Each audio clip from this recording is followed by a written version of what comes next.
اسلام میں بارات کا کوئی تصور نہیں، نکاح مسجد میں، کوئی دعوت طعام ہی نہیں، کوئی بھی نہیں، نو انٹرٹینمنٹ واٹس ایور لڑکی والوں کی طرف سے۔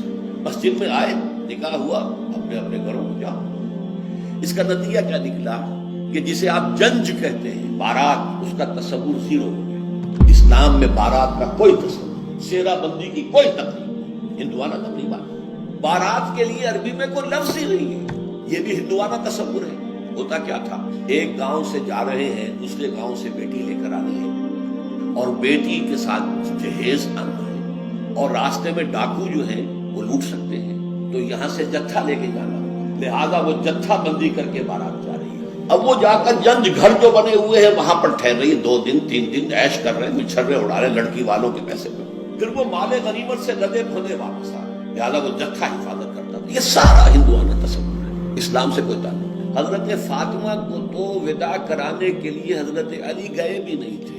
نکاح کے بعد کچھ خواتین حضرت فاطمہ کو لے کر حجرے میں چھوڑ آئی تھی جا کر، جو ایک انصاری صحابی نے حضرت علی کو دیا تھا، ورنہ ان کے پاس بچا نہیں تھا۔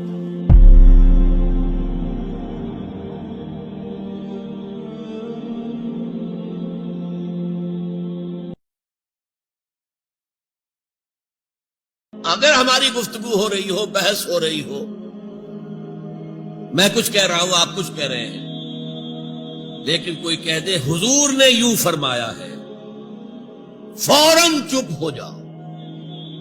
اب اگر کہا نہیں میرا خیال یہ، اب گویا کہ یہ حضور کی آواز سے آپ نے اپنی آواز پوچھی، اپنا فکر، اپنا فلسفہ، اپنا فہم، اپنی سوچ، اپنی عقل۔ ہاں، بعد میں تحقیق کر لو، یہ جو کہا تھا کہ حضور نے فرمایا، فرمایا بھی ہے کہ نہیں ہے، حدیث صحیح ہے کہ نہیں ہے، مستند ہے کہ نہیں ہے، لیکن اس وقت آواز بند کر لینا لازم ہوگا کہ اس کے بعد اقول نہیں کہہ سکتا، میں یہ کہتا ہوں۔ اس کا تو مطلب یہ کہ آپ مد مقابل بن کر رسول کیا لا ترفعوا اصواتکم فوق صوت النبی ولا تجهروا له بالقول كجهر بعضكم لبعض ان تحبط اعمالكم وانتم لا تشعرون۔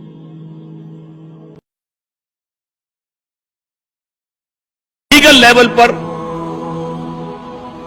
بیوی کے حقوق کم ہے، شوہر کے زیادہ ہے۔ الرجال قوامون علی النساء، سیدھی سیدھی بات ہے، اور ہمیں ڈٹ کر کہنا چاہیے، یہ اس سے زیادہ معقول بات کوئی نہیں ہے۔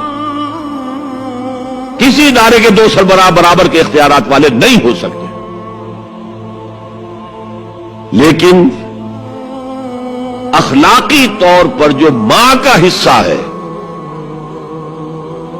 باپ کا حصہ اس سے 1/3 ہے۔